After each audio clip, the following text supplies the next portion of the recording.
से एमएनएज इनके पास खुद थोड़ा सा स्टेप आउट करके सियासत करें और किसी और को प्राइम मिनिस्टर बना दें। कि मियाँ साहब का तो मैं कभी नहीं साथ दूंगा। जमहूरियत, हम और सब दोस्त काफ़ी हैं जमहूरियत के लिए। अगर इमरान खान साहब को ज़रूरत पड़ गया, हाँ, उससे बात हो सकती है। लास्ट इलेक्शन भी हम जीत जाते अगर आरओ इलेक्शन ना होता। और जीत का ये मैं नहीं, मतलब मेरा ये नहीं है कि सारी सीटें मैं खुद ले आऊँगा, कि जो भी आइंदा हुकूमत बनेगी उसको लेके नहीं। आसिफ अली जरदारी का हुकूमत के खिलाफ ऐलान जंग। कहते हैं हुक्मरान नाअहल, इनसे निजात पाने के लिए तहरीक चलाएंगे। अब जमहूरियत के लिए भी मियां साहब का साथ नहीं दूंगा। मैं मीनारे पाकिस्तान, बिलावल मिज़ारे कायद पर बैठेंगे। हुकूमत को कबल अज वक्त इलेक्शन पर मजबूर कर सकते हैं। कॉन्ट्रैक्ट साइन कर लिए थे, इतनी हमने बिजली के लिमिटेशन।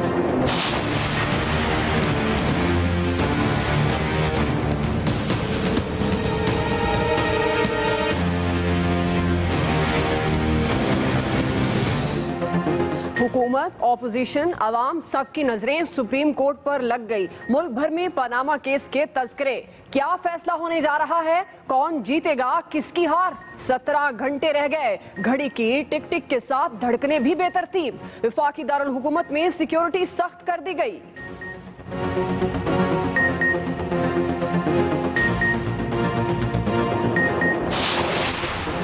नून लीग की सफों में हलचल, इजलास, सलाह मशवरे, हिकमत अमली। वजीर आजम नवाज शरीफ कहते हैं हमारा दामन साफ। पनामा केस का जो भी फैसला आएगा हमें मंजूर। मुल्क को आगे लेकर जाना चाहते हैं। आइंदा इलेक्शन में भी मुस्लिम लीग नून जीतेगी। मुखालिफिन का नाम नहीं रहेगा।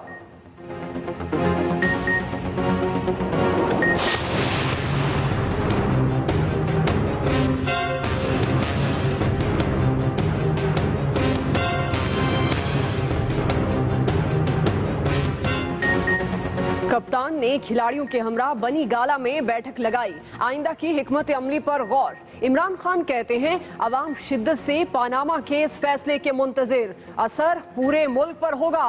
शाह महमूद कुरैशी ने कहा तहरीक इंसाफ मामला ना उठाती तो कब का दब चुका होता।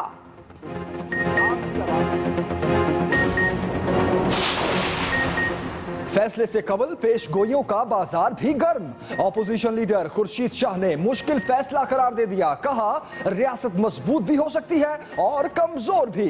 सिराजुल हक ने कहा कि केस का फैसला तब याद रखेंगे जब इनकलाबी फैसला हो। फजलुर रहमान के ख्यालात जरा मुख्तलिफ। बोले कौम का वक्त जाया किया जा रहा है, कोई तूफान नहीं आएगा। पनामा केस फैसले से कबल ही माहौल में तलखी। कायद तेरा एक इशारा, हाजिर हाजिर लहू हमारा। कदम बढ़ाओ नवाज शरीफ, हम तुम्हारे साथ हैं। लाहौर की सड़कों पर लगे बैनर्स भी सियासी मौसम बिगड़ने की पेशगोई कर रहे हैं। मुस्लिम लीग नून और तहरीक इंसाफ ने कारकुनों को मशहूर लालक चौक पर मैदान लगाने की हिदायत कर दी। बेगुनाहों की जान लेने वाले किसी रियायत के मुस्तहिक नहीं। ऑपरेशन रद्दुल फसाद शुरू होने के बाद सजाए मौत पर अमल दरामद तेज। आर्मी चीफ ने आर्मी पब्लिक स्कूल हमले के मुजरिमों समेत 30 दहशतगर्दों को तख्ताए दार पर लटकाने के अहकामात की तौसीक कर दी। खैबर तक कराची बिजली लापता। अवाम तड़पते रहे, दुहाइयां किसी काम ना आई। लाइट 1 घंटा आती है फिर घंटों के लिए चली जाती है। नींदें हराम होने पर कई शहरों में लोग सड़कों पर। बिजली के वजीर ख्वाजा आसिफ का बिगड़ी बिजली पर 10 रोज में काबू पाने का दावा। कहते हैं रवां साल के आखिर तक 6500 मेगावाट बिजली सिस्टम में ना आई तो मेरा गिरेबान हाजिर है। दूसरे लोग जो बीच में जो नौवारिद हैं वो पाकिस्तान के साथ क्या करना चाहते हैं और वो अपना रोज दबा के झूठ बोलते हैं, धरने करते हैं और पता नहीं क्या कुछ करते हैं। इलेक्शन हार जाते हैं, अल्हम्दुलिल्लाह कल भी हार गए हैं। वजीर आजम पावर प्लांट का इफ्तिताह करने गए तो मुखालिफिन पर लफ्जी करंट छोड़ दिया। बोले लोड शेडिंग के जिम्मेदार ही एहतजाज की धमकी दे रहे हैं। शर्म करें, जो आपने बोया वही कौम काट रही है। हमारे खिलाफ सब जमातों का इत्तेहाद 23,000 वोट से हार गया। वजीर आला पंजाब ने भी हरीफों को तनकीदी घेरे में लिया और कहा कि धरने वालों ने मुईशत के धड़न तख्ते की साजिश की। पनामा केस का फैसला 20 साल, हमारे मंसूबे 40 साल याद रखे जाएंगे। इंतहाई काबिल एहतराम जज ने कहा पनामा का जो फैसला आएगा वो लोग उसको 20 साल याद रखेंगे। खुदाए बुजुर्गों बरतर की कसम है वजीर आजम के ये जो मंसूबे आपकी लीडरशिप में लग रहे हैं, आपको कौम ज्यादा नहीं तो 40 साल आपको कभी नहीं भूलेगी। मशाल खान कत्ल केस पर सबसे बड़ी अदालत लगी। सुप्रीम कोर्ट ने पेशावर हाई कोर्ट को जुडिशल कमीशन की तश्कील से रोक दिया।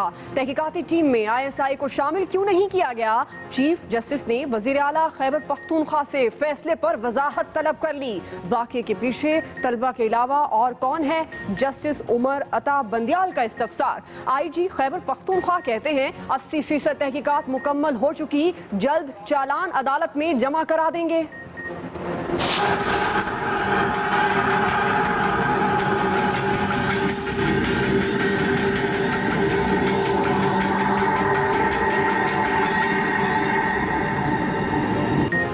मर्दान की यूनिवर्सिटी में तालिबे इल्म का कत्ल, एक और वीडियो मंजरे आम पर आ गई। मुश्तिल तलबा मशाल की लाश ढूंढने के लिए यूनिवर्सिटी से जाने वाली गाड़ियों की चेकिंग करते नजर आए। तलाशी लेने वाले दोनों मुलजिमों को पकड़ लिया गया। 4 सदा के इलाके सरढेरी से भी गिरफ्तारियां।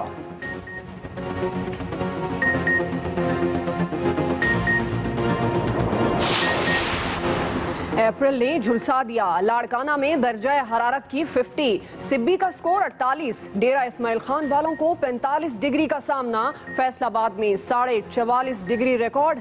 चारों सूबों में शहरी में गर्मी के पिछले रिकॉर्ड टूट गए। महकमे मौसमियात ने सिलसिला जारी रहने की पेशगोई कर दी।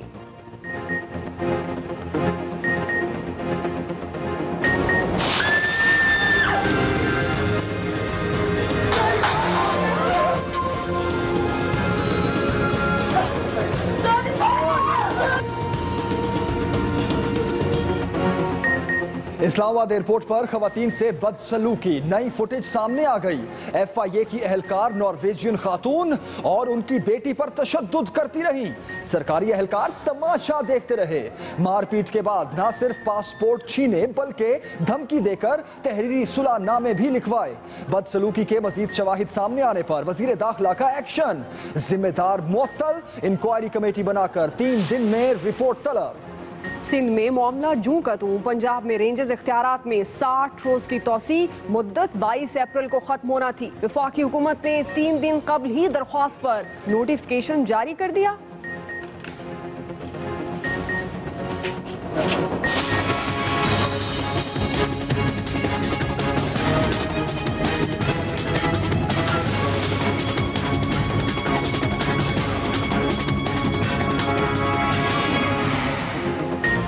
फैसलाबाद की पुरानी सब्जी मंडी गिराने के लिए ऑपरेशन। इंतजामिया ने कई दुकानें गिरा दी।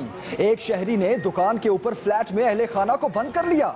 इमारत गिरने की सूरत में बीवी बच्चों समेत खुद को आग लगाने की धमकी।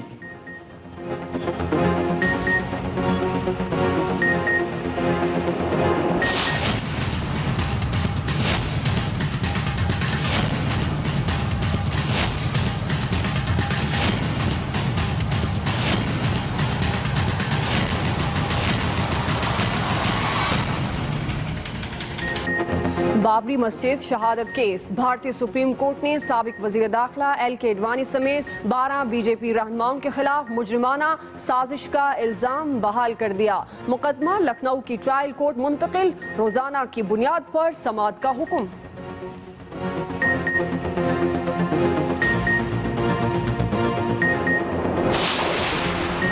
भारतीय फौज की खामियों का भांडा क्यों फोड़ा? सोशल मीडिया पर दुख भरी दास्तान सुनाने वाला एहलकार तेज बहादुर डिसिप्लिन की खिलाफ वर्जी का मुर्तकिब करार, मुलाजमत से छुट्टी करा दी गई। बरतानिया में कबल अज वक्त इंतखाबात का शोर सुनाई देने लगा। अरकान पार्लियामेंट ने 8 जून को इलेक्शन की हिमायत कर दी। 522 अरकान ने हक में, 13 ने मुखालफत में वोट दिया।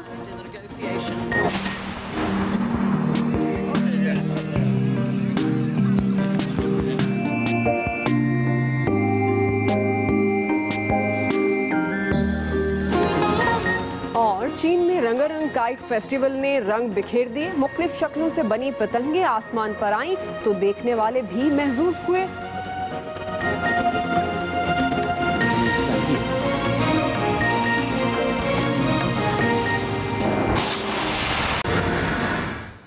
बुलेटिन का आगाज करेंगे बड़ी खबर के साथ। पीपल्स पार्टी के शरीक चेयरमैन आसिफ अली जरदारी ने हुकूमत के खिलाफ ऐलान जंग कर दिया है।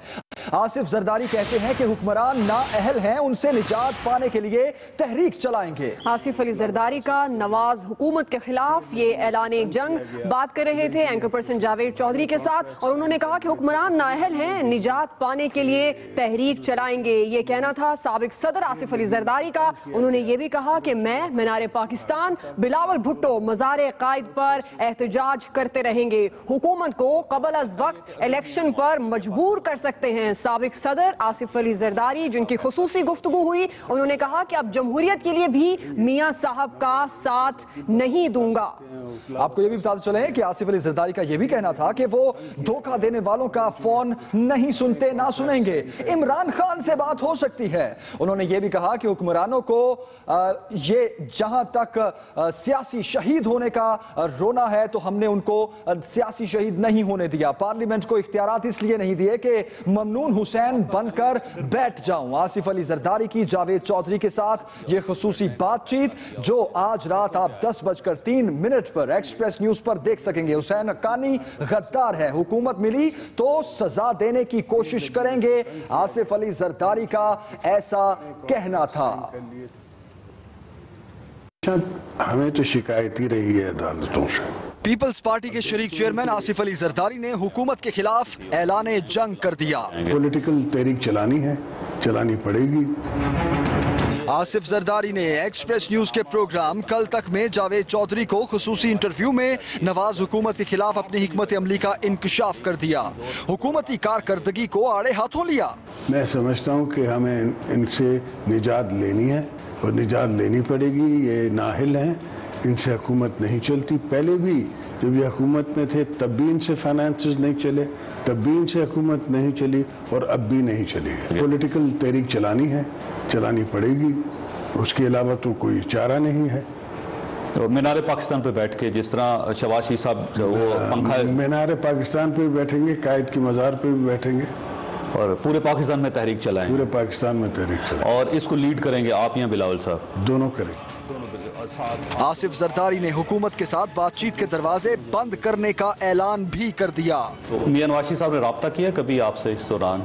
जरूरत भी नहीं है, मुझे फोन नहीं उठाता मैं किसी का। ठीक है, और आइंदा अगर उनको जरूरत पड़ी तो भी नहीं उठाऊंगा। और अगर इमरान खान साहब को जरूरत पड़ गई आप? हाँ, उससे बात हो सकती है।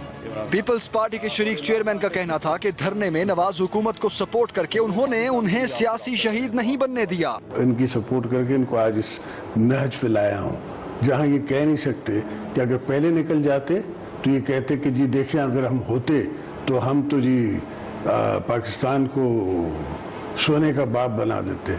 मगर अब पूरी टर्म करके जाएंगे तो ये क्या कहेंगे लोगों को? तो आपने उनको शहीद नहीं होने दिया बेसिकली? शहीद नहीं होने। एक सवाल के जवाब में आसिफ जरदारी ने कहा कि वो अब वजीर आजम बनेंगे। इलेक्शन कराऊंगा और इलेक्शन में हिस्सा लूंगा।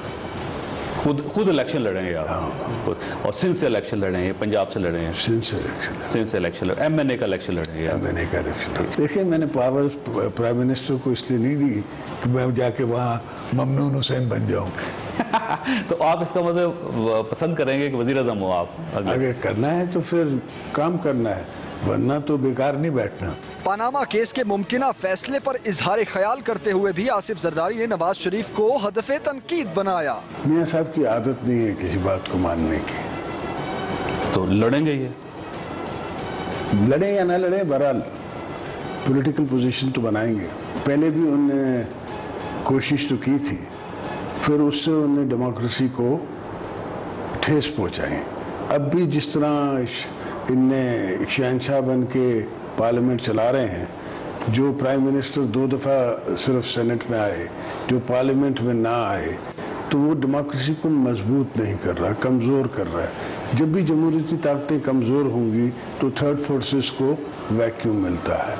आसिफ जरदारी ने हुसैन हक्कानी को गद्दार करार दे दिया और कहा कि उनकी हुकूमत आई तो उन्हें सजा देने की कोशिश करेंगे। तो इस जमीन इस मुल्क के गद्दार हुए, फिर वो गद्दार हुए हुसैन हक्कानी साहब। बिल्कुल, आप उनको गद्दार समझते? मैं गद्दार समझता हूँ। पीपल्स पार्टी के शरीक चेयरमैन आसिफ अली जरदारी ने हुकूमत के खिलाफ ऐलाने जंग कर दिया। इसी पर हम बात करते हैं। Senior anchor person Javed Chaudhry साहब हमारे साथ हैं। बहुत शुक्रिया जावेद चौधरी साहब आपके वक्त के लिए। खुसूसी इंटरव्यू किया आपने साबिक सदर का, आपसे जानना ये चाहेंगे इंटरव्यू के दौरान साबिक सदर की बॉडी लैंग्वेज क्या थी और उन्होंने आइंदा के मंजरनामे से मुताल्लिक क्या इशारे दिए? अच्छा, आसिफ अली जरदारी साहब गैर मामूली हद तक बाएतमाद थे इस इंटरव्यू के दरमियान, और उनकी बॉडी लैंग्वेज बड़ी डिसेसिव थी।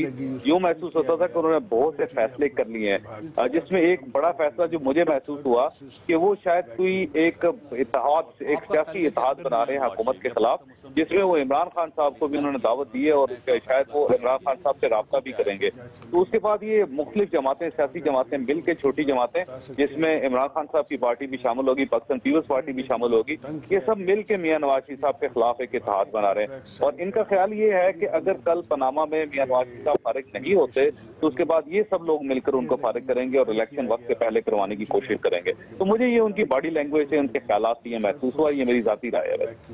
सही, यानी सियासी इत्तेहाद बन सकता है, ये उनकी बॉडी लैंग्वेज और इशारों से आपको लगा। बहुत शुक्रिया जावेद चौधरी साहब आपके वक्त से। फैसला किया और ये पनामा केस का क्या फैसला होगा, कौन जीतेगा और किसकी होगी हार? रह गए हैं अब सिर्फ 17 घंटे। हुकूमत, ऑपोजिशन, अवाम सबकी नजरें लगी हैं सुप्रीम कोर्ट पर। उल्टी गिनती के साथ धड़कने भी बेतरतीब। पनामा केस का क्या होगा फैसला, कौन जीतेगा, किसकी होगी हार? सिर्फ 17 घंटे रह गए। हुकूमत, ऑपोजिशन, अवाम सबकी नजरें सुप्रीम कोर्ट पर लग गई। बड़ा केस, बड़ा फैसला। उल्टी गिनती के साथ धड़कने भी बेतरतीब।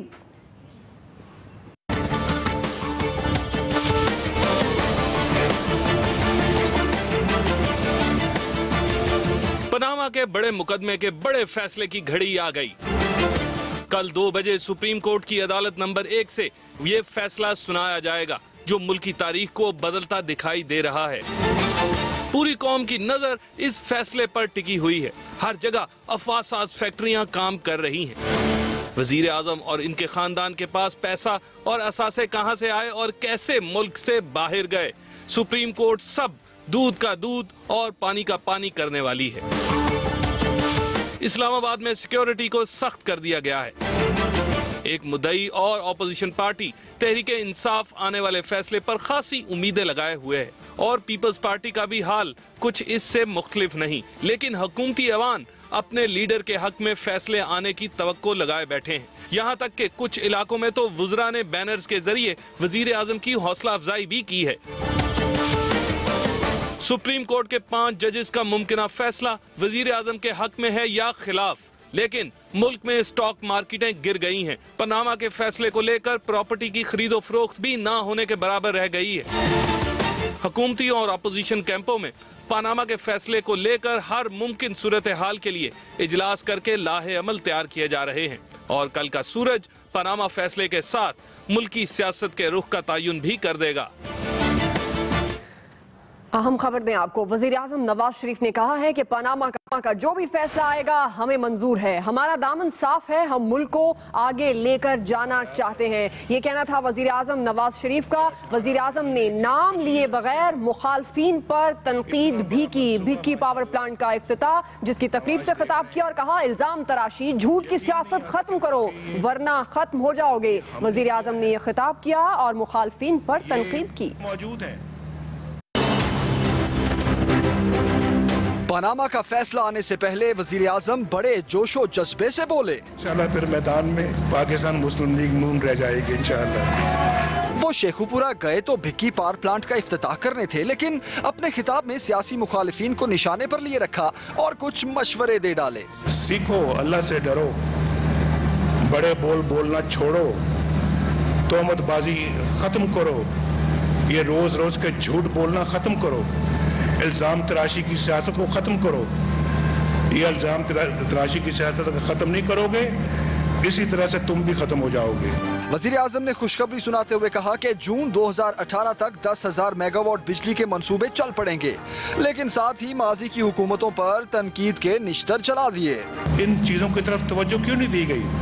ये सब क्या तवज्जो हमने आके देनी थी? पहले वालों पे तो कुछ फर्ज था या नहीं फर्ज था? ये सब काम उनके भी करने वाले थे। बढ़ चढ़ के आज बातें भी वही कर रहे हैं जो इस मुल्क का, अल्लाह ना करे खुदा ना खास्ता, जो बेड़ा गर्क कर गए हैं, वो आज बढ़ चढ़ के वही बातें कर रहे हैं। वजीर आजम ने नाम लिए बगैर तहरीक इंसाफ पर लफ्जी गोलाबारी की और एक पेश गोई भी कर गए। दबा के झूठ बोलते हैं, धरने करते हैं और पता नहीं क्या कुछ करते हैं, इलेक्शन हार जाते हैं। अल्हम्दुलिल्लाह कल भी हार गए।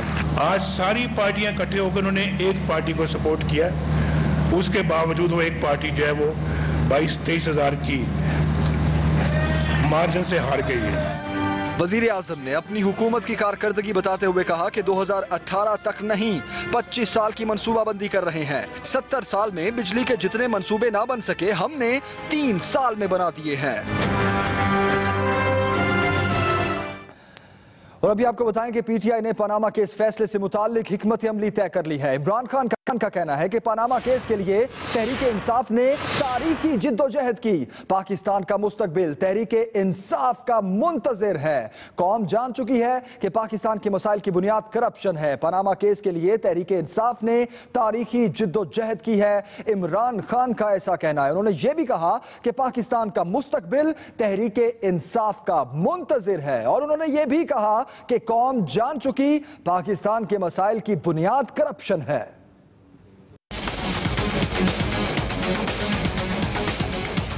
पनामा केस के आने वाले फैसले को लेकर तहरीक इंसाफ की क़यादत ने बनीगाला में बैठक लगाई। इमरान खान की सदारत में होने वाले कोर कमेटी इजलास में पनामा केस के फैसले से मुतालिक हिकमत अमली तय की गई। इमरान खान का कहना था पनामा केस के लिए तहरीक इंसाफ ने तारीखी जदोजहद की। पार्टी कारकुन खराज तहसीन के मुस्तहिक हैं। पाकिस्तान का मुस्तकबिल तहरीक इंसाफ का मुंतजिर है। करप्शन आज हकीकत में पाकिस्तान का सबसे बड़ा मसला बन चुका। कौम जान चुकी कि पाकिस्तान के मसाइल की बुनियादी वजह बदउनवानी है। इजलास के बाद मीडिया से गुफ्तगू में शाह महमूद कुरैशी का कहना था तहरीक इंसाफ पनामा का मामला ना उठाती तो ये भी दब चुका होता। तहरीक इंसाफ ने इस इशू को जिंदा रखा और इतना जिंदा रखा मीडिया के ताबन से कि वो जमातें जो इस पे खामोशी अख्तियार करना चाहती थी, बादले ना खास्ता उन्हें भी कोई ना कोई पोजीशन लेनी पड़ी। तहरीक इंसाफ के वाइस चेयरमैन का कहना था मुल्क में बिजली की बदतरीन लोड शेडिंग ने हुकूमत की कारकर्दगी का भेद खोल दिया है। Suhail Chaudhry, Express News, Islamabad. अभी आपको अहम खबर दें, एक्सप्रेस न्यूज ने डॉन लीक्स इंक्वायरी कमेटी के अहम मंदरजात हासिल कर लिए। जराये के मुताबिक वजीर आजम के मुआविन खुसूसी तारिक फातमी पर गहरे बादल मंडला रहे हैं। एक्सप्रेस न्यूज ने डॉन लीक्स इंक्वायरी के अहम मंदरजात हैं जो हासिल किए हैं। सुहेल चौधरी हमारे नुमाइंदा हमारे साथ हैं। सुहेल, अपडेट कीजिएगा, क्या है इन अहम मंदरजात में? जी, जराये के मुताबिक ये मालूम हुआ है कि जो रिपोर्ट तैयार की गई है इंक्वायरी कमेटी की तरफ से, उसके अंदर तारिक फातमी का जो किरदार है उसे मशकूक करार दिया गया है और उनके ऊपर शक का इजहार किया गया है कि इन्होंने जो मशकूक अफराद थे रिपोर्ट के हवाले से उनके साथ रब्ता रखा और इनका ये रब्ता साबित हुआ है। जराये का कहना है जब ये रिपोर्ट प्राइम मिनिस्टर को सबमिट की जाएगी तो उसके बाद तारिक फातमी का अपने ओहदे के ऊपर बरकरार रहना मुश्किल है और तो यही है कि ये रिपोर्ट जुमे को मंजर-ए-आम पर लाई जाएगी, लेकिन इसकी ब्रीफिंग लेंगे वज़ीर आज़म और हतमी फैसला करेंगे कि इस रिपोर्ट को कब पब्लिक करना है और कैसे करना है। इसके साथ साथ एक और आला अफसर हैं वज़ारत इत्तलात का कि उनके ऊपर भी उंगलियां उठी हैं और उन्हें उनके बारे में ये कहा गया है रिपोर्ट के अंदर कि उनका जो ओहदे की मुनासबत से किरदार था वो गैर जिम्मेदाराना था। जी, बहुत शुक्रिया सुहेल चौधरी, आपने अपडेट किया। पनामा के इस फैसले से पहले वज़ीर आला पंजाब शहबाज शरीफ ने भी मुखालिफिन को सख्त अल्फाज में निशाना बनाया। कहते हैं कि 2014 के धरने ने पाकिस्तानी मईशत तबाह करने में कोई कसर नहीं छोड़ी थी, जबकि कौम को लूटने और बर्बाद करने वाले गले फाड़ फाड़ कर हम पर इल्जामात लगा रहे हैं। पनामा का जो फैसला आएगा वो लोग उसको 20 साल याद रखेंगे। जो आपने बेंचमार्क आपने बना दिए इन 3 मंसूबों के लिए, जो आपने ये शफाफियत के, मेहनत के आपने जो यार्डस्टिक बना दिए हैं, आपको कौम ज्यादा नहीं तो 40 साल आपको कभी नहीं भूलेगी। पीटीआई की बदतरीन साजिश की वजह से और बड़े बड़े जोमा उनके पास गए कि भाई आप छोड़ दें, चीनी सदर आ रहे हैं, आप 3 दिन के लिए हट जाएं। उनका जी हम नहीं हटेंगे, वो यहाँ से गुजरेंगे तो हम बैठे रहेंगे, कुछ नहीं करेंगे। तो उसके बाद फिर क्या होना था, फिर वो दौरा कैंसिल हो गया। 8-10 महीने इस कौम के जाया बर्बाद हो गए। आज नंदपुर के बारे में बात करते हैं, जिन्होंने इस मुल्क का पैसा लूटकर 6 अरब रुपए स्विस बैंक्स में वो जमा हैं। ये है शून्य किस्मत इस कौम की कि जिन्होंने इस कौम को लूटा, बर्बाद किया। आज वो गले फाड़ फाड़ कर तरह तरह के इल्जामात देते हैं। अभी आपको बताएं, ऑपोजिशन लीडर खुर्शीद शाह कहते हैं कि पनामा केस का फैसला रियासत को मजबूत भी कर सकता है और कमजोर भी। जज साहिबान के लिए यह मुश्किल फैसला था। सीनियर सियासतदान जावेद हाशमी ने कहा, पनामा केस का फैसला बहुत बड़ा है, इस फैसले के मुल्क पर दूर रस असरात मुरतब होंगे।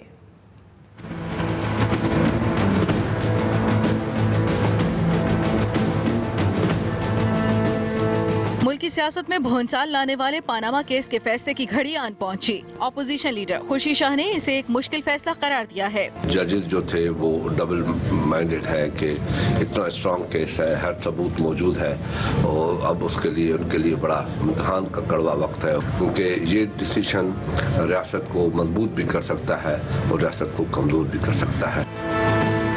जमीयत उलमा इस्लाम फे के सरबराह मौलाना फजलुर रहमान के ख्यालात ऑपोजिशन लीडर से काफी मुख्तलिफ हैं। कहते हैं पनामा इशू पर कौम का वक्त जाया किया जा रहा है, फैसले से कोई तूफान नहीं आएगा। जमात इस्लामी के अमीर सिराजुल हक पनामा केस के फैसले से पुरुमीद दिखाई दिए। अवाम कुछ नसीहत नहीं चाहते हैं, अवाम चाहते हैं कि फैसले हो और एक ऐसा फैसला हो जो खुद जजेस ने कहा है कि तादेर लोग याद रखेंगे। तो ये तो तब याद रखेंगे कि इनकलाबी फैसले हो। सीनियर सियासतदान जावेद हाशमी के मुताबिक जो भी फैसला आएगा हक़ाइक़ पर मबनी होगा। वक्ती तौर पर जो मुस्लिम लीग है उसको सेटबैक पहुंच सकता है। इस फैसले से उनके लिए कोई बहुत बड़ा रास्ता नहीं निकलेगा। किस सियासी रहनुमा की पेशगोई दुरुस्त साबित होती है, ये फैसला तो कल होगा। अवामी मुस्लिम लीग के सरबराह शेख रशीद कहते हैं, कल करप्शन का जनाजा निकलेगा और एक नए पाकिस्तान का आगाज होगा। मजीद उनका क्या कहना था, ये सुनते हैं। कल मदर ऑफ द जस्टिस का फैसला है और इंशाअल्लाह ताला कल अब चंद घंटों में रह गए, कल ताबूत निकलेगा करप्शन का और ये पाकिस्तान की जोकें जो पाकिस्तान का खून चूसती रही हैं और मुल्क से बाहर दौलत मुंतकिल करती रही हैं और मनी लॉन्ड्रिंग करते रहे हैं, ये अपने अंजाम को पहुंचेंगे। कल एक नए पाकिस्तान की तारीख लिखी जाएगी। जुमेरात दिन 2 बजे कोर्ट रूम नंबर होगा 1, जहां मुल्क की तारीख के अहम तरीन पनामा केस का फैसला सुनाया जाएगा। इसी पर मजीद बात भी कर लेते हैं। एक्सप्रेस न्यूज के नुमाइंदे अकील अफजल हमारे साथ हैं। अकील अफजल, अपडेट कीजिएगा। जी दुआ, बिल्कुल कल दिन 2 बजे सुप्रीम कोर्ट का अहम फैसला पनामा केस के हवाले से, जिसका पूरे मुल्क को इंतजार था। हर जुबान पर 2 ही सवाल थे आज से चंद रोज पहले के, एक पनामा केस का फैसला है कब आएगा और दूसरा पनामा केस का फैसला क्या आएगा। तो पनामा केस का फैसला कब आएगा उसका जवाब तो सारे कौम को मिल गया है। पनामा केस का फैसला कल दिन 2 बजे सुप्रीम कोर्ट में रूम नंबर 1 में सुनाया जाएगा, कमरा अदालत नंबर 1 में सुनाया जाएगा। अब फैसला क्या होगा उस हवाले से हम सबको इंतजार करना होगा कि पनामा केस में अदालत क्या फैसला करती है।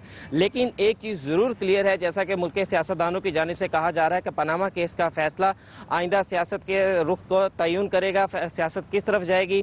कि दोनों फरीकैन, इमरान खान और दूसरी जानिब जो हुकूमत है, दोनों जानिब से दावे किए जा रहे हैं कि फैसला हमारे हक में आएगा, दूसरे फरीक को ही नुकसान पहुंचेगा। लेकिन इसके लिए हतमी तौर पर कि फैसला क्या आता है, नुकसान किसको होता है और किसको बिल्कुल दुरुस्त कह रहे हैं आप। चंद घंटे रह गए, बड़ा फैसला, बड़ा केस, बड़ी अदालत लगेगी। अकील अफजल, आप अपडेट करे थे, बहुत शुक्रिया आपका। और अभी आपको बताएं कि पनामा केस के फैसले पर बुक मेकर सरगर्म हो गए हैं। करोड़ों का सट्टा सट्टा लग गया है। वजीर आजम के हक में फैसला फेवरेट है, जिसका रेट भी आ गया है और वो रेट है 50 पैसे। करोड़ों का सट्टा लग गया, पनामा का फैसला, बुक मेकर सरगर्म। वजीर आजम के हक में फैसला फेवरेट, रेट मुकर्रर कर दिया गया है 50 पैसे। बड़ा फैसला, वजीर आजम के खिलाफ फैसले का रेट 2 रुपए मुकर्रर। न्यूज लीक्स तहकीकात के बाद मुआविन खुसूसी तारिक फातमी का किरदार मशकूक, रिपोर्ट के बाद ओहदे पर बरकरार रहना मुश्किल।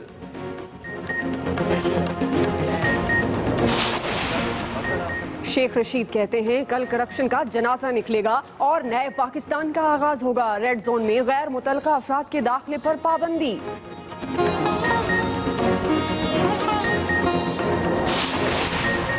और पनामा केस के फैसले पर जवारी सरगर्म, करोड़ों का सट्टा, वजीर आजम के हक में फैसला फेवरेट, रेट 50 पैसे मुकर्रर।